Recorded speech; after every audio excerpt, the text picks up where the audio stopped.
গতিকে সঁচা অৰ্থত ক'বলৈ গ'লে অশেষ আপোনালোকক ধন্যবাদ জনাইছোঁ দেই। আপোনালোকে এই সময়ত আহি আমাৰ সকলোৰে বাবে যিখিনি কৰিছে, আমি কি দিম আপোনালোকক, দিবলৈ আমাৰ ওচৰত একো নাই। তাৰ পাছত এই ঘৰখনৰ পৰিৱেশ একেবাৰে বেয়া অৱস্থাত আছিল। কলসৰ পৰা আদি কৰি বিভিন্ন ধৰণে বিভিন্ন অসুবিধা। মই ঘৰটো বনাই দিম বুলি দায়িত্ব লৈছিলোঁ, বেটীকেইজনী পঢ়াৰ কি ব্যৱস্থা এইখিনি কৰিছিলোঁ, আৰু তেতিয়াৰ পৰা 22 তাৰিখৰ পৰা মই আজি পৰ্যন্ত সদায় আছোঁ। কিন্তু হ'লেও কৰিব পৰা অৱস্থাত নাছিলোঁ। বোকা পানীৰ পৰা আদি কৰি বিভিন্নজনে সহায় কৰিছে যদিও এওঁলোকৰ এটা সজাতি দল, নিখিল বড়ো ছাত্ৰ সন্থান, তেওঁলোকৰ এটা সজাতি দল বড়োলেণ্ডৰ পৰা আহি ইয়াতে নেপালী কুটিৰ পৰা বিহু বৰৰ পৰা চন্তনৰ পৰা আদি কৰি বিভিন্ন ঠাইত তেওঁলোকৰ 150জন যুৱকে যুৱবন্ধুৱে কাম কৰি আছে। এইটো সঁচাকৈ শলাগ ল'বলগীয়া কথা, আৰু চেলুট দিছোঁ তেওঁলোকক। কাৰণ এই বিপদৰ সময়ত তেওঁলোকে যি শ্ৰমদান, শ্ৰমদানতকৈ ওপৰত একো নাই। এই শ্ৰমদান কৰি তেওঁলোকে ৰাইজক যিধৰণে উদ্ধাৰ কৰিছে, নিজে কেন্দ্ৰীয় সমিতিৰ প্ৰেচিডেণ্ট আহিছে, সচিব আহিছে, সকলো আহি তেওঁলোকৰ টীম আহিছে। এয়া মাত্ৰ 10-15জন দেখিছে, কিন্তু 150জন মানুহ আছে ইয়াতে। 150জন মানুহে বিভিন্ন ঠাইত কাম কৰি আছে। তেওঁলোকক আমাৰ ফালৰ পৰা নমস্কাৰ আৰু সেৱা জনাইছোঁ। আৰু এই মুহূৰ্ততে আকাশ শইকীয়া যিহেতু অসমীয়া যুৱ মঞ্চৰ হৈ তেওঁলোকে যিহেতু এই খবৰ পাই যেন ইউনিয়ন চৰকাৰে কাম কৰি আছে বুলি খবৰ পাই তেওঁলোকক অসমৰ দায়িত্বত থকা কেন্দ্ৰীয় সমিতিৰ ছেক্ৰেটাৰী আহি তেওঁলোকক মাত এষাৰ দিবলৈ আহিলে, সাহস দিবলৈ আহিলে, প্ৰেৰণা দিবলৈ আহিলে। কাৰণ তেওঁলোকেও বিভিন্ন ঠাইত বিভিন্ন জেগাত তেওঁলোকে কাম কৰি আছে। এওঁলোকক মাত এষাৰ দিয়াটো তেওঁলোকে খুব ভাল হ'ব বুলি ভাবি আহিলে, আৰু তেওঁলোকক সম্বৰ্ধনা জনাব বিচাৰিছে। মই প্ৰথমতে আকাশ শইকীয়াক এই কাৰ্যসূচী আৰম্ভ কৰিছোঁ। যিহেতু আপছো সদায় টিভিত বা ছ'চিয়েল মিডিয়াত দেখা পাই থাকোঁ, আপোনালোকৰ কৰ্মখিনি দেখিয়ে আহিছোঁ, অসমৰ জনগণেও দেখি আহিছে।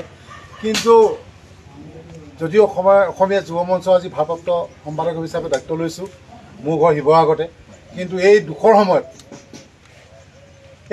সময়ত যে আপোনালোকে আহি আমাৰ মাজত উপস্থিত হৈ যিখিনি কৰিছে, ক'বলৈ ভাষা নাই। সঁচা অৰ্থত ক'বলৈ গ'লে হয়তো তেনেকুৱা চাগে চিটুৱেশ্যন আপোনালোকৰ তাত আহিলে হয়তো আমিও তেনেকুৱা কৰিবগৈ নোৱাৰিম, যিখিনি আপোনালোকে আজি আমাৰ মাজত আহি পেলাই কৰি দেখুৱাইছে গোটেই অসমবাসী ৰাইজক। প্ৰায় 10 দিন হ'ল তেওঁলোকে কাম কৰি আছে।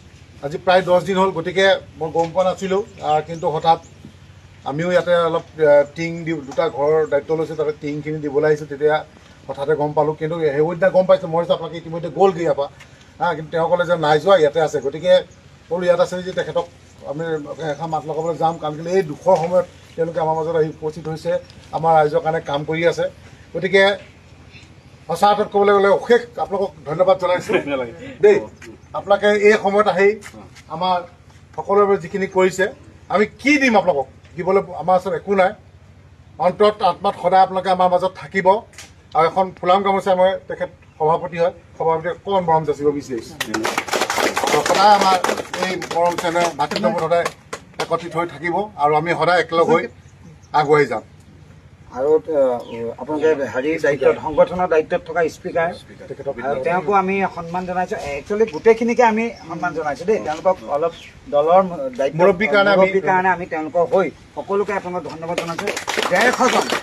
150জনকে আমি সন্মান জনাইছোঁ, সেৱা জনাইছোঁ। আপোনালোকে 150জনে যি কাম কৰি আছে এয়া কোনেও কৰিব নোৱাৰে এনেধৰণে। কাৰণ আপোনালোকে 10টা দিন ৰাতিপুৱাৰ পৰা ৰাতিলৈকে দেখিছোঁ, আপোনালোকে গৰম, ৰ'দ, বৰষুণ একোৱে চোৱা নাই। বৰষুণ দিলেও কাম কৰি আছে, ৰ'দ দিলেও কাম কৰি আছে। তেওঁলোকে প্ৰতিটো বস্তু লৈ আহিছে, কিন্তু কাকো আমনি কৰা নাই। প্ৰতিটো বস্তু নিজে লগত লৈ আহি এই 10 দিন নিজৰ ফেমিলি, বাচ্চা, নিজৰ ৱাইফ, নিজৰ মাক বাপেকক এৰি থৈ পেলাই ইয়াত যেন কাম কৰি আছে, সঁচাকৈ আমি চেলুট দিছোঁ সকলোৱে। ধন্যবাদ। আমিও নিখিল বড়ো ছাত্ৰ সন্থাৰ হৈ আজি এই আছিলে নৱজ্যোতি গগৈৰ ঘৰ আমি বিভিন্ন ঠাইত যোৱা কিছুদিনৰ পৰা, যিহেতু অলৰেডি আমি 60 ফেমিলিজ কাভাৰ কৰিলোঁ। আজি এইখিনি এৰিয়াত সন্তক অঞ্চলত আমি প্ৰায় কাম কৰি আছে।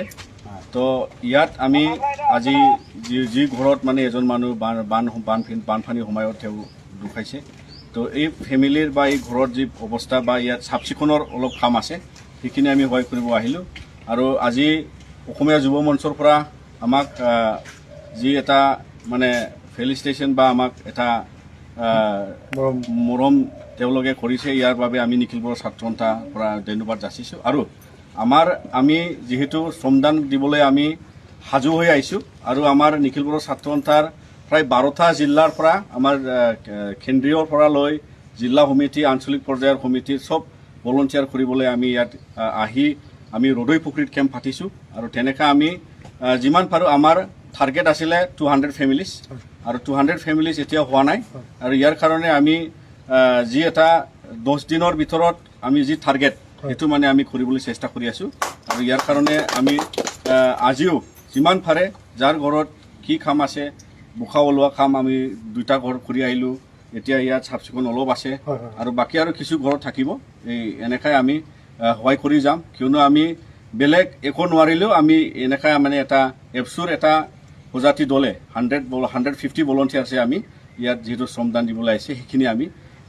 তেওঁলোকৰ অৱস্থা আমি দেখিলোঁ যে নিজৰ চকুৰে নিজ হাতেৰে এতিয়া আমি গম পালোঁ চলোঁ যে ইয়াত কি হৈ আছে তেওঁলোকৰ ঘৰত এতিয়া দুখ বেদনা মানে চব এতিয়া মানে সংসাৰখন এতিয়া নতুন সংসাৰ কৰাৰ নিচিনা এতিয়া ফ্ৰম জিৰ' এতিয়া মানুহৰ হাতত কেছ নাই এতিয়া মানুহ বজাৰ কৰিবলৈ একো নাই ৰিলিফত দান দিছে অলপ কিবা চাউল আদি বৰ্তন আজি আমি দেখিলোঁ টচপ কিবা কিবি আদি কৰি 3 পাত মানুহে পাই আছে কিন্তু ঘৰ সাজিবলৈ ঠাইটো ৰেডি নাই ঘৰ সাজিবলৈ ঠাইটোত মানে তাতে বাঁহ পেলাই দিছে কিন্তু বাঁহ গাড়িবলৈ আমি তাত সুযোগ নাপালোঁ কিয়নো গোটেই এতিয়াও কেম্পাছটো মানে একদম পলো তাত মানে একগোট হৈ আছে তো ইয়াৰ কাৰণে বহুত অসুবিধা সেইকাৰণে আমিও জনাম যে অসমবাসী বা অসম চৰকাৰ বা বিভিন্ন সংগঠন যিমান তেওঁলোকে ইয়াত কাম কৰি আছে গোটেই অসম গোটেই ভাৰতত গোটেই ইণ্ডিয়াত এনেকুৱা এটা পৰিস্থিতি ইয়াত মানে বেলেগ ঠাইত হোৱা নাই চাগে কিন্তু আমি অনুভৱ কৰিব পাৰিছোঁ যে ইয়াত যেনেকুৱা বানপানী হৈছে সেইটো মানে যাতে আমাৰ ভৱিষ্যত অসমত আৰু নহওক বুলি আমিও এনেকুৱা প্ৰাৰ্থনা কৰি আছোঁ কিয়নো সেই এনেকুৱা অৱস্থা আমাৰ সেইফালেও এনেকুৱা নহয় বেলেগ মানে তাত পৰিস্থিতি হয় তথাপিও মানে আমি সেইটো মানে আমাৰ এপছুৰ ফালৰ পৰা আমি যিমান পাৰোঁ আমি মানুহক সেই দুৰ্যোগত মানি সহায় কৰিব যাম দায়িত্ব এক্সট্ৰাকৈ লৈ লওঁ